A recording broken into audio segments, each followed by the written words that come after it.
The show on News 6 with the best, snazziest, greatest music, and one of the greatest producers of internet content probably ever. Penelope, Me? that's you. Yes! Okay, thank you. There's only two people on this, and, you know, I'm not above giving my own self a fantastic intro, but well, no, for you. Thank you for putting together today's show. Thank It you looks for anchoring fantastic. It it. looks very good. So we have things happening, and specifically off the coast of Africa. We should probably bring in Michelle Morgan here. Look at that. In the business, we call that a triple box for obvious reasons. There's three boxes. There's three of them. There are, but okay. So long and the short of it, as Justin just walks through my shot. Yeah, very unprofessional. Okay, so the long and the short of it, Miss Michelle Morgan, is that we have an invest, which is a fancy way of saying something we are investigating. Correct? This is a Correct. disturbance in the Atlantic, right? And this is Correct. could potentially start meandering towards us. There's a chance. There's a Okay. chance. We're still several days out to be confident in that statement, but there's still a chance. The National Hurricane Center, they're eyeing this potential system, which, if it gets named, Gabrielle is next on the name. And it doesn't look like much right now as we take a look at the satellite imagery. It is just a cluster of showers and also thunderstorms, and it's meandering over the open Atlantic there as I zoom out. And there's a few other waves passing over the central Atlantic as well, but this one, it could turn into something as we go through the next several days or so. You could see it there swirling over the tropical Atlantic. Now, I do want to show you a few spaghetti models here. We are calling it Invest 91L, just kind of giving it a name for now. We're going to continue to investigate it and see what it does in the next several days. National Hurricane Center, they have placed a 50% chance for tropical development as we go through at least the next 2 days or so, and an 80% chance in the next 7 days. So the odds are increasing for potential tropical development as we go through that time frame. The atmospheric conditions, they look conducive for development. So we'll have to continue to watch it very closely and see what it does. But again, as of right now, it's not doing much, and we have plenty of time to watch this thing to see what it does when we go through that time frame. So I do want to show you the latest here on what the National Hurricane Center, where they have highlighted. You can see that big red spot just really covering the central Atlantic. So that's the development area. That's where we're thinking that it could get its act together. Now, as we take a look at the spaghetti plots here, as I fast forward things as we go into the weekend, pretty good consensus. You see all of those lines closely packed together, still making that west-northwest movement through the central Atlantic. But after that time frame, so we're at Monday at 5 a.m. Fast forwarding things after that, there's a bit of a spread. You have a few models taking it about westward, closer to the Caribbean islands, keeping the center of the system north of the Leeward Islands. And then you have a few other models taking it or curving it to the north. So after that time frame, I would say after the weekend, it's unclear where it's going to go. But I did build this model just to paint a better picture, whichever scenario it takes. And this all depends on an area of high pressure that is over the central Atlantic. That is what's going to steer this thing as we go through the next several days or so. Depending if it strengthens or it weakens will depend on the track of Invest 91L. So in the red here, if it continues that trend and makes that curve to the north, most likely it'll be a stronger system and it'll shift quicker to the north because that area of low pressure is beginning to weaken. It's going to steer it that direction. Now, if that area of high pressure that is hanging over this tropical Atlantic, or central Atlantic, I should say, if it begins to expand, that is going to take Invest 91L and shift it, drift it westward, closer to the Caribbean islands. But it could potentially be a weaker system. So as we get closer to the weekend, even as we go through, I would say midweek next week, we would have a better idea. But conditions looks like it will allow Invest 91L to turn into a tropical depression at least by late week this week or as we head into the upcoming weekend. So we'll continue to monitor it and see what it does. As of right now, there are no tropical concerns for Central Florida, which is great news. But we are getting closer to the peak of hurricane season. So that's when things start to get very busy out in the tropical Atlantic, out in the Caribbean, out in the Gulf. And that peak date, again, statistically, is September 10th. Now, switching gears of what's happening here, locally across Central Florida. If you haven't stepped outside, it is hot out there. Not seeing a whole lot of rain on radar, a little bit of dry air filtering in from the north. But as we look off to the east, offshore, looking at some showers, a few thunderstorms staying out that way.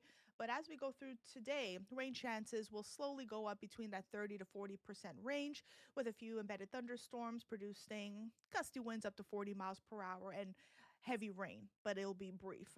Temperatures are heating up in the upper 80s and lower 90s. We're at 90 in the Villages, Titusville, 86 in Cocoa Beach, Melbourne, and 85 in Daytona Beach. It is breezy, getting an easterly wind, picking up wind gust readings of 10 miles per hour in Melbourne, Sanford and Orlando, and 11 miles per hour in Daytona Beach, New Smyrna Beach, 12 miles per hour in Titusville. So it'll stay breezy as we go through today, especially along our coastline. Thankfully, the rip current risk for today, we're on that moderate level. Yesterday, we were at a high level because it was breezy along our coastline, or I should say windy. So winds are beginning to slowly subside a bit. The rest of the day shaping up pretty good. Going to keep the rain chances around that 20% range as we go through the 2 o'clock hour, 30% around 3. We're in the lower 90s. And then 40% around 4, hitting a daytime high of 90 degrees this afternoon.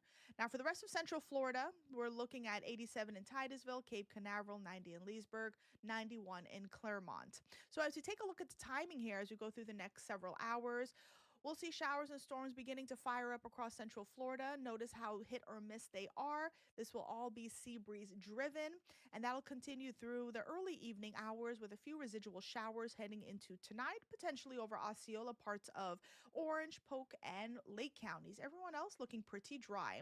Through the overnight, a few coastal showers and storms are possible heading into your Friday morning around 9. We'll continue to see showers and storms filter in from the east, and the rain chances will be moderate as well, around that 40% range as we wrap up your Friday. Now, I do want to show you the rainfall forecast as we go through the next several days. Not a whole lot of rain in the forecast. Majority of the area picking up between 1 to 2 inches. South of us, over parts of Osceola and Brevard County, could potentially pick up between 2 to 3 inches, so a good soaking rain for a few counties as we go through that time frame. Also, I like to show this when we enter the Burr months because we're in September and fall countdown. We're almost to fall, and it's kind of been feeling like that for the past couple of days. It hasn't been too hot. It's been manageable, I would say. A lot of cloud cover, temperatures not getting into the 80s or in the 90s. We've been staying in the 80s. So the first day of fall is 18 days away. That is on September 22nd. Halloween, we're 57 days away, and Thanksgiving, 87 days away. So it's getting close.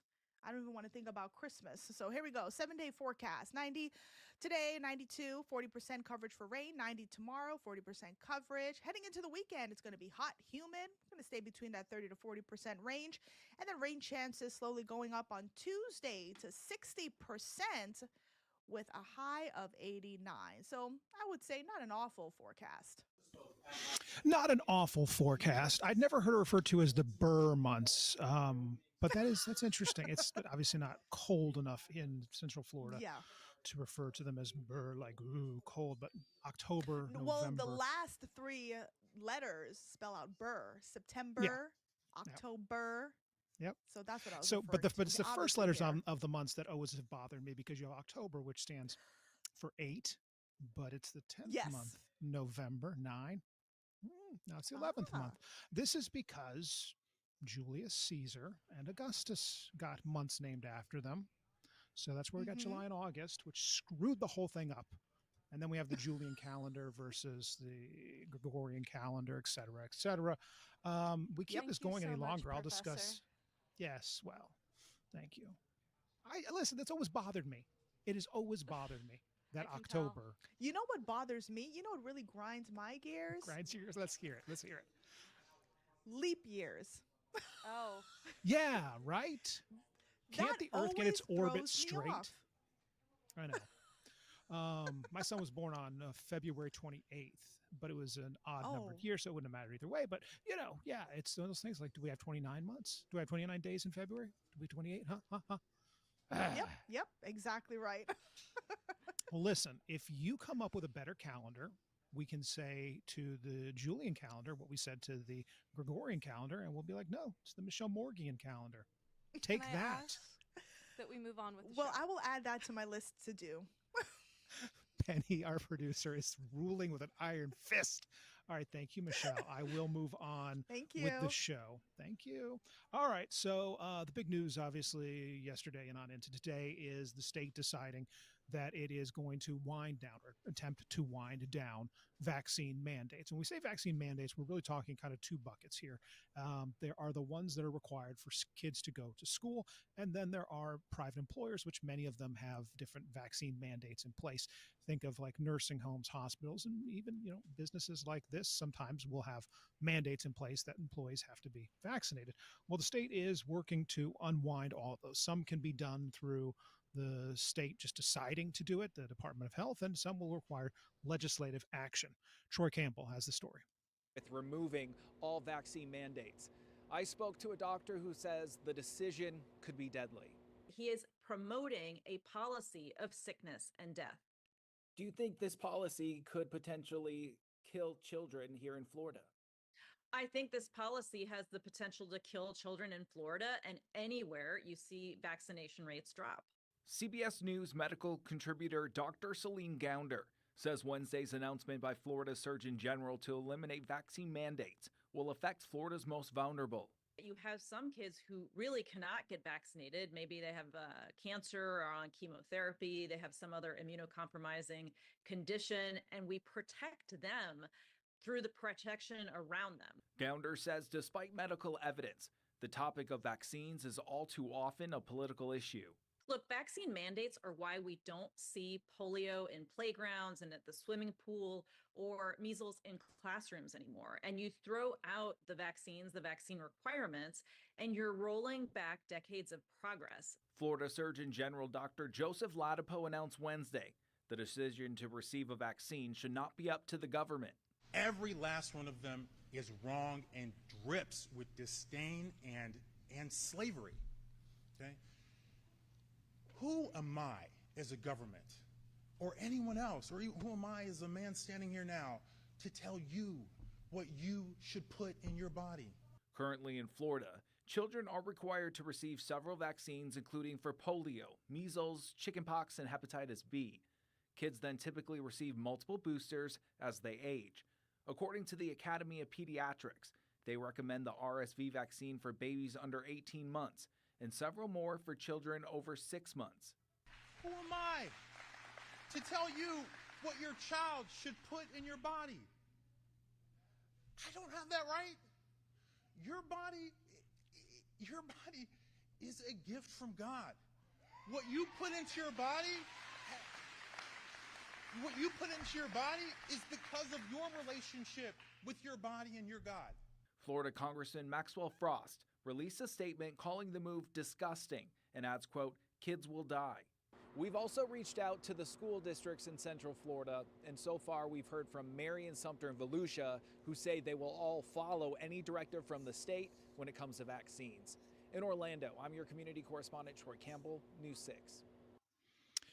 And of course, public schools don't have a whole lot of discretion when it comes to whether or not to follow this. If the state says that it's no longer required, then that's kind of going to be the end of it. We'll see what happens when the legislature gets back in session. They're not due back in until, of course, next year, but we'll see what they decide to do on this. And I mean, the question has to be, if we're going to roll back vaccines, do we roll back other mandates that are out there for all sorts of other things? It's a discussion that is ongoing, as you can imagine, and we will continue to follow it today on News 6. We'll have two reports on this issue coming up on News 6 starting at 4 o'clock. Both Mike Valenti and Laverne McGee working on stories for later today.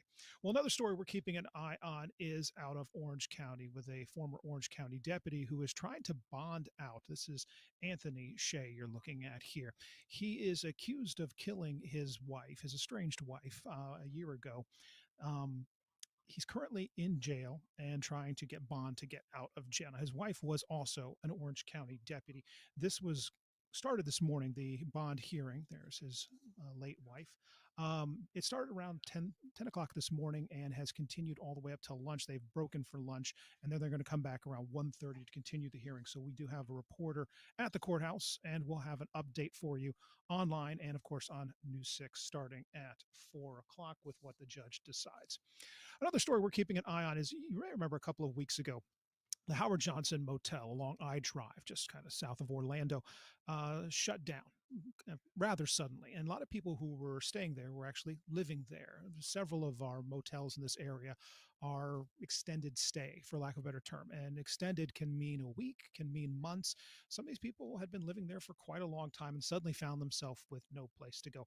Mike Valenti was the original reporter who broke the story that the motel was being shut down. He stayed on top of this, doing some great reporting, including tracking down some of the people who now, a couple of weeks later, are still looking for a new place to stay.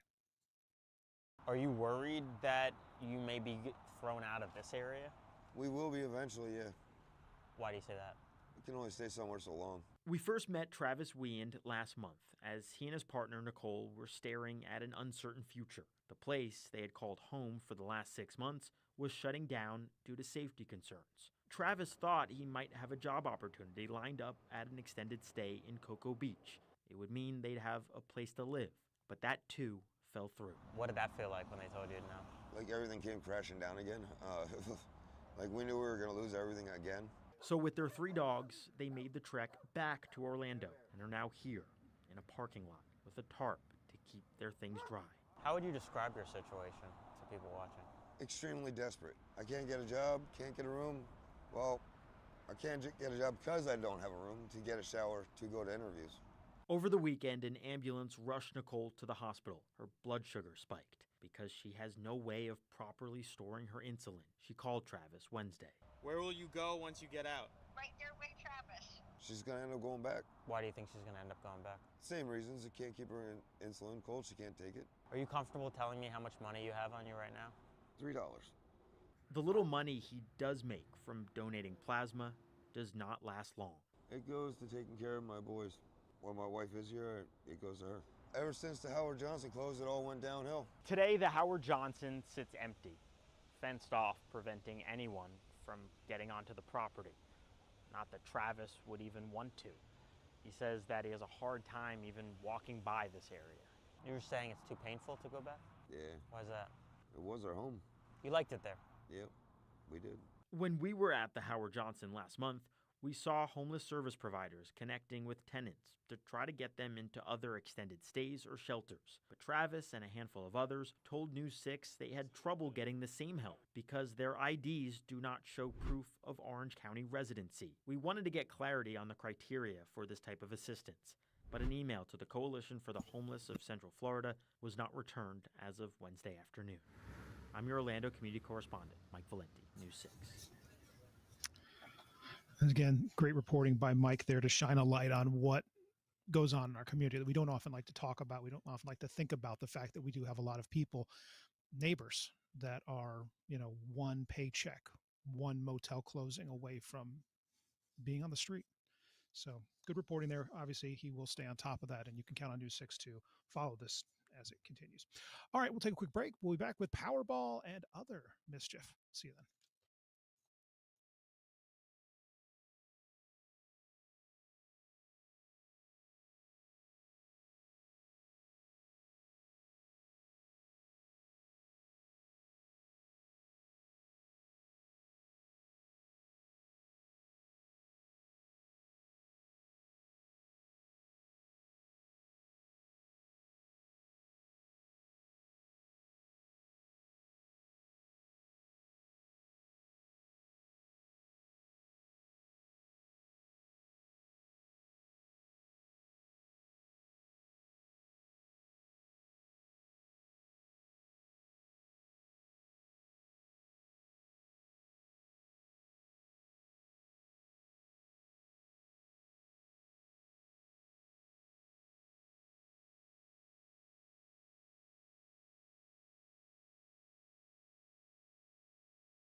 I'm News 6's Mark Lehman, and we're in Sanford where a plan is in the works that could bring big changes to the waterfront. The city is looking to possibly rezone the former Mayfair Hotel. Now, this proposal would bring dozens of apartment-style units along with offices for a missionary training center.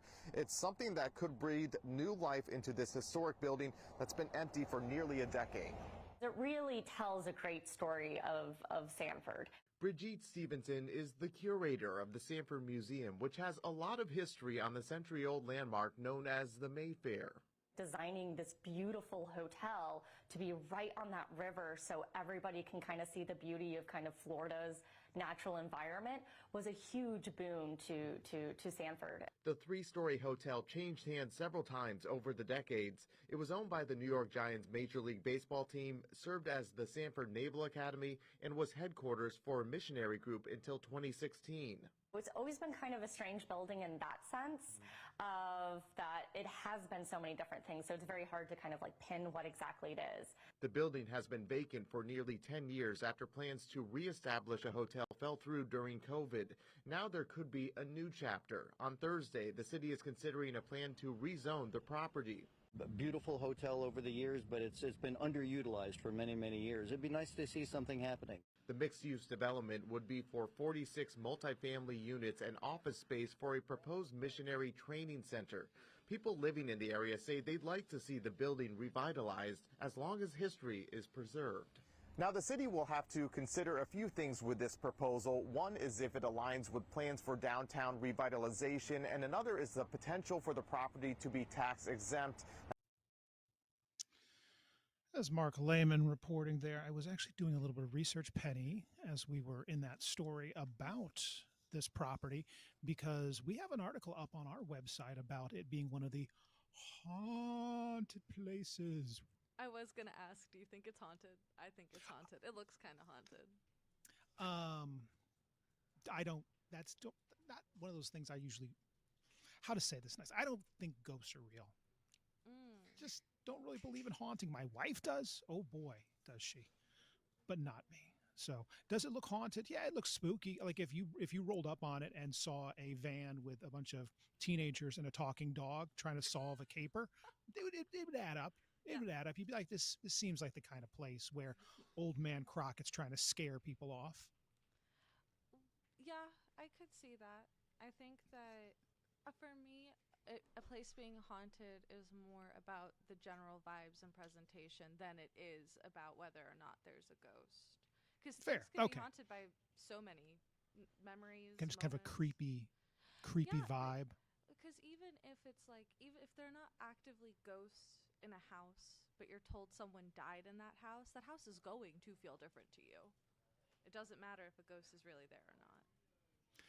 I will tell you, some of the creepier places I've seen in my many travels, New Orleans has a couple of abandoned places that are high on the very spooky meter. There's a naval facility right there on the water. It's this enormous naval facility that it's been abandoned for quite a while.